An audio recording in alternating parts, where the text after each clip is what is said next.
जैसी भी परेशानी हो, आप एक चीज जरूर कर सकती हैं, आप परमेश्वर से प्रार्थना कर सकती हैं। कम ऑन, से दैट मैं हर दशा में, चाहे जैसी भी दशा हो, मैं प्रार्थना करूंगी। चाहे मेरे सर पे आसमान टूट जाए, चाहे पहाड़ अपनी जगह से उखड़ करके समुद्र में गिर जाए, मैं हर दशा में प्रार्थना करना सीखूं। Come on sister Kamni, type it there. मैं हर दशा में प्रार्थना करूंगी। Come on everybody who is watching me, मैं हर दशा में प्रार्थना करना सीखूंगी। क्योंकि कई बार हमारी प्रार्थना का लेवल, जैसे जैसे हमारी परेशानी का लेवल ऊंचा जाता है, तो हमारे कंफ्यूजन का लेवल भी ऊपर जाने लगता है, हमारे अविश्वास का लेवल ऊपर जाने लगता है, हमारी चिड़चिड़ाहट का लेवल ऊपर जाने लगता है, हमारी शिकायत का लेवल ऊपर जाने लगता है। हमें ऐसा लगता है ओफो, ये हमारे साथ क्यों हो रहा है, हमारी दशा ऐसी क्यों बन रही है, मेरे बच्चे की दशा इतनी बद से बदतर क्यों हो रही है, मेरे घर में। सोच के देखिए, अगर आपके पास, मुझे याद है जब मेरे नाना को फर्स्ट हार्ट अटैक पड़ा था, एंड आई रिमेंबर कि मैं बहुत छोटी थी, पर मुझे एक पर्टिकुलर इंसिडेंस याद है। मेरी मौसी थी और मेरी मासी जो मुझे बहुत प्यार करती हैं, तो मुझे याद है कि पता नहीं क्या हुआ, वो आटा गूंद रही थी, और जब आटा गूंद रही थी तो पता नहीं कौन सी चीज थी जो खराब हो गई थी घर में, और उसमें नाना का हॉस्पिटल में ट्रीटमेंट भी चल रहा था, बहुत सा फाइनेंशियल प्रेशर था। And I want to tell you, मेरी मासी ने एक बात बोला, हाय हाय,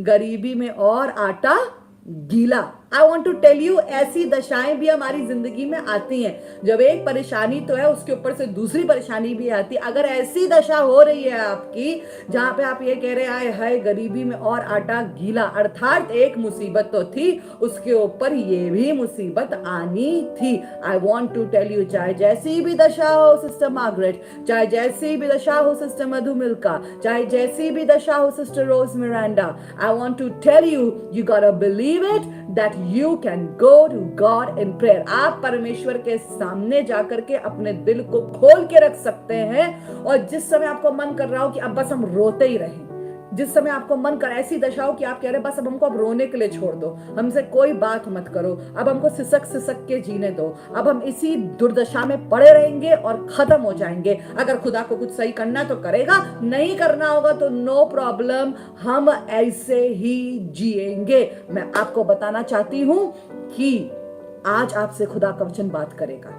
And I want to show you from the word of God कि कैसे एक इंसान ने, जो राजा था, जो बड़ी मुश्किलों से राजा बना था, जो बड़ी परेशानियों से राजा बना था, जो बड़ी कठिनाइयों से राजा बना था, जब राजा बन गया तो लगता ना भाई राजा बन गया तो अब तो सब ठीक है, अब जॉब मिल गई तो सब ठीक है, एक बार शादी हो गई तो सब ठीक है, एक बार बच्चा बड़ा हो गया तो सब ठीक है, एक बार वो बढ़िया नौकरी मिल गई तो सब ठीक है। मैं आपको बताना चाहती हूँ, जिंदगी में कुछ भी नहीं है जो हमेशा ठीक रहेगा। Come on, if you agree with me you can type it there. जिंदगी में कुछ भी ऐसा नहीं है जो हमेशा ठीक रहेगा, पर एक चीज जरूर है, यीशु मसीह ने कहा जब तक तुम इस संसार में हो तब तक मुसीबत का आना जाना लगा रहेगा, पर ढांढस बांधो क्योंकि मैंने संसार पर विजय पाई है। हालेलुया। जितने लोग मुझे देख रहे हैं, एक बात श्योर हो जाए, आज एक परेशानी आई चली गई, सब अच्छा चल रहा है, हो सकता है कल कोई दूसरी परेशानी आ जाए। हमें क्या करना है? क्या हमें बिल्कुल एकदम से अपने हाथ पैर मारने लगने हैं और कहना है क्या खुदा बाप हर समय ऐसी दशा बनी रहती है? नहीं नहीं नहीं, अगर एक दशा सही होगी और अगर दूसरी दशा खराब होगी तो उसमें भी एक काम करना है। जैसे आपने पहली दशा में दुआ करी और खुदा से अपना आंसर पाया, खुदा से अपनी हीलिंग पाई, खुदा से अपना बच्चा पाया, खुदा से आपने बरकतों को पाया, तो जब फिर से आप मुसीबत में पड़े तो एक काम करिएगा, जब दशा बद से बदतर होने लगे तो अपने आप को खुदा के सामने ले जाइएगा और से प्रार्थना करिएगा, और वो आपके लिए निकास करेगा। Do you believe that? If you believe that type it yes I believe, और जरूर से इस वर्ड को शेयर करें। जिस भी दशा में हो प्रार्थना करें। ओके, जिस भी दशा में हो प्रार्थना करें। मैं आपको दशा दिखाना चाहती हूँ इस राजा की, और जी हाँ, इस राजा का नाम है दाऊद। कहिए दाऊद। ओके, कहिए दाऊद। सुनिएगा क्या हुआ इसके बाद। आपको पता है दाऊद जो था, इसका जो बेटा था, इसके बेटे ने, खुद के बेटे ने, अबसलोम ने ये ठान लिया कि मुझे अब राजा बनना है।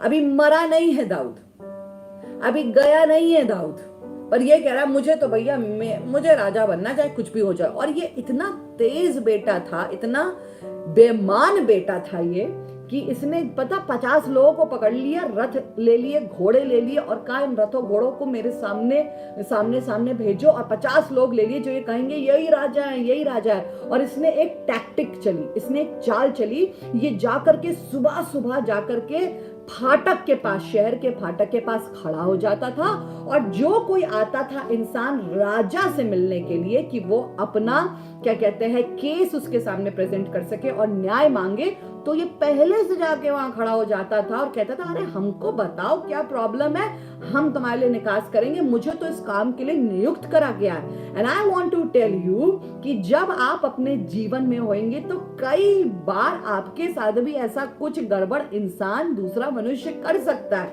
और राजा दाऊद के साथ राजा दाऊद की पोजीशन को ये छीनना चाह रहा है, और इसने बड़ी चालाकी से काम कर, आपको पता है ये सक्सेसफुल हो गया। राजा तक लोग पहुंच नहीं पाते थे और लोग इसको खूब ज्यादा इज्जत देने लगे, और आपको पता है अल्टीमेटली क्या हुआ, इसने कहा अब मेरा टाइम आ गया है, मैं राजा बन जाऊंगा, दाऊद को कब्जे में कर लूंगा, इसको मार गिराऊंगा, इसको खत्म कर लूंगा। ये अपने बाप को मारने के लिए तैयार है, ये अपने बाप को गद्दी के लिए, गद्दी से उतारने के लिए तैयार है गलत तरीके से, and he is successful in the plan. I want to tell you sometimes the devil will seem to be successful. कभी आपको लगेगा, जरूर से लगेगा अपनी जिंदगी में, देखो शैतान सक्सेसफुल हो गया है, चीज खराब कर दी, बच्चे को खराब कर दिया, शादी खराब कर दी, खिदमत को खराब कर दिया। लिसन, खराब किया है, पर इसके मतलब ये थोड़ी है, यीशु मसीह ने कहा चोर आता है केवल चोरी करने, डाका डालने, हत्या करने, घात करने, पर मैं आया कि मैं तुम्हें जीवन दूं और बहुतायत का जीवन दूं। मैं आपको बताना चाहती हूँ उसी सिचुएशन में, उसी दशा में जहां आप शैतान की सारी बर्बादी को अपनी आंखों से देख रही हैं, दुर्दशा हो रही है आपकी, आपसे आपका घर छिन रहा है, हेल्थ छिन रही है,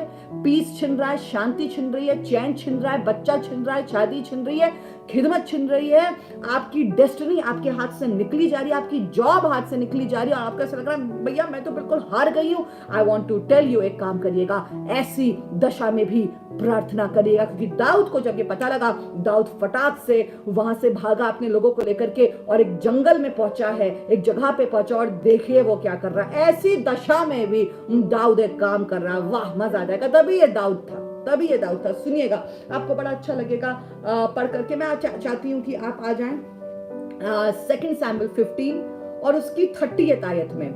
2 सैमुएल, दूसरा शमूएल, उसके 15वां अध्याय और उसकी 30वीं आयत में। मैं चाहूंगी जरूर से विनीत भाई लगाते जाएंगे ये सारी वर्सेस को। 2 सैमुएल 15 उसकी 30th वर्स सुनिएगा। तब दाऊद जैतून के पहाड़ की चढ़ाई पर सिर ढाके, नाउ लिसन, इस समय दाऊद की बड़ी दुर्दशा बनी हुई है। दाऊद की दशा इतनी खराब है, उसका खुद का बेटा उसको मारने पर उतारू है। इसकी दशा इतनी खराब है कि अपने महल से इसको भागना पड़ा है, रातों रात भागना पड़ा है। ये ऐसे भाग रहा है जैसे शाऊल के समय में भाग रहा था, जब शाऊल इसके खून का प्यासा था। सुनिएगा क्या हुआ, इसने क्या करा। तब दाऊद जैतून के पहाड़ की चढ़ाई पर सिर ढाके, इसकी दशा को सुनिएगा, नंगे पांव, कैसा है, जैतून की चढ़ाई पर सिर ढाके नंगे पांव रोता हुआ चढ़ने लगा। आए हाय, ये जैतून का पहाड़ सिर ढाके नंगे पांव रोता हुआ चढ़ रहा है। क्या मैं कुछ ऐसी लेडीज से बात कर रही हूं कि आप सिर ढाके, आप अपने मनी मन में बिल्कुल रोते जा रहे हैं, और आप रोते रोते खाना पका रहे हैं, रोते रोते कुछ काम कर रहे हैं, क्योंकि दाऊद भी एक काम कर रहा था, वो जैतून के पहाड़ की चढ़ाई को चढ़ रहा था और वो रोते रोते कर रहा है, सिर ढाके हुए कर रहा है, नंगे पांव कर रहा है। बाप रे, इतना भी समय नहीं मिला कि अपने जूते पहन ले। ये इतना दुखी है, इतना टूटा है, इसकी दशा दयनीय है। और अब दाऊद बिल्कुल वैसा जवान नहीं रहा भैया, अबसलोम खड़ा हो गया है, बेटा है बड़ा। इसके मतलब है कि दाऊद एक ऐसी उम्र में पहुंच गया जहां वो 17 साल का लड़का नहीं है, 30 साल का राजा नहीं है। सुनिएगा क्या हुआ उसके बाद, आपको पता उसके बाद क्या हुआ। ये रोते हुए चढ़ता जा रहा है, चढ़ता जा रहा है। क्या कुछ ऐसी लेडीज आज मुझे देख रही है जो रोते हुए अपना काम करती जा रही है। कुछ चढ़ाई है जो आप चढ़ रही हैं, जॉब में कोई चढ़ाई है, शादी में कोई चढ़ाई है, काम में कोई चढ़ाई है, खिदमत में कोई चढ़ाई है, रिश्तों में कोई चढ़ाई है, और आप उस चढ़ाई को चढ़ रही हैं और रोते रोते कर रही हैं। I want to tell you what you need to do. Listen to this. This is powerful. तब दाऊद सॉरी 30th वर्स से फिर पढ़ूंगी। तब दाऊद जैतून के पहाड़ की चढ़ाई पर सिर ढाके नंगे पांव रोता हुआ चढ़ने लगा और जितने लोग उसके संग थे वे भी सिर ढाके रोते हुए चढ़ गए। उसके बाद सुनिएगा क्या हुआ। तब दाऊद को यह समाचार मिला, अब्सलोम के संगी राजद्रोहियों के साथ अहीतोपेल है। दाऊद ने कहा, अब सुनिएगा, उसको पता लगा जब ये चढ़ गया है जैतून के पहाड़ की चोटी पर, तो इसको बड़ी एक इंपॉर्टेंट इंफॉर्मेशन मिली। और इंपॉर्टेंट इंफॉर्मेशन ये मिली कि अबसलोम जो इसका खुद का बेटा है वो ही सिर्फ इसके अगेंस्ट नहीं है, पर इसका जो काउंसलर था, जो दाऊद को सलाह दिया करता था और जिसकी सलाह खुदा की सलाह की तरह मानी जाती थी, इसका नाम अहीतोपेल था। आए हाय, अहीतोपेल जो इसका एक फेथफुल काम करने वाला था, काउंसलर था, वो ही इसके अगेंस्ट है। और पता किसके साथ उसने अपने हाथ को मिला लिया है? अबसलोम के साथ। क्योंकि अहीतोपेल को ये लग रहा है कि दाऊद की इतनी बुरी दशा हो गई है कि उसका बेटा उसके अगेंस्ट है, अब हम भैया अपनी गद्दी संभाले, ऐसा ना हो इन्होंने तो अपनी गद्दी खो दी है, हमारी भी नौकरी चली जाए काउंसलर की, चलो हम सलाहकार इसके बन जाते हैं, अबसलोम के बन जाते हैं। और आपको पता है दाऊद के अगेंस्ट एक ऐसा मनुष्य खड़ा हो गया है जिसकी सलाह को, अब बाइबल में मैं आपको पढ़ाऊंगी आगे, जिसकी सलाह को खुदा की सलाह मानी जाती थी। और जब वो सलाहें देता था, जब वो एडवाइस देता था, तो वो एडवाइसेस पूरी होती थी। अब सुनिएगा, जब दाऊद को यह पता लगा कि है अबसलोम के साथ अहीतोपेल भी मिल गया है, तो सुनिएगा क्या हुआ। दाऊद ने अपने सारे संगी साथियों को बैठाया और कहा, आइए मीटिंग करें और मीटिंग करके सोचे क्या करना है। ना, उसने अपने संगियों से और लोगों से बात नहीं करी जो उसके साथ आए थे, पर आपको पता उसने क्या करा? उसने प्रार्थना करी। सुनिएगा, दाऊद की दशा बड़ी खराब है, पर दाऊद भूला नहीं है कि जिस खुदावन से वो पहले दुआएं करता था गुफाओं से साउल से छुपने के लिए, वैसी वो आज भी अबसलोम से अपने आप को बचाने के लिए दुआएं कर सकता है। और इस दशा में जब उसको इतना हार्ट ब्रेक हुआ है, लिखा है 31वीं आयत में, दाऊद ने कहा, हे यहोवा, अहीतोपेल की सम्मति को मूर्खता बना दे। I like that. इसने एक प्रार्थना करी, और पता क्या प्रार्थना करी? कहने लगा, हे यहोवा, अहीतोपेल की सम्मति को तू मूर्खता बना दे। क्या बात है! इसने अपनी दुर्दशा में भी प्रार्थना करी।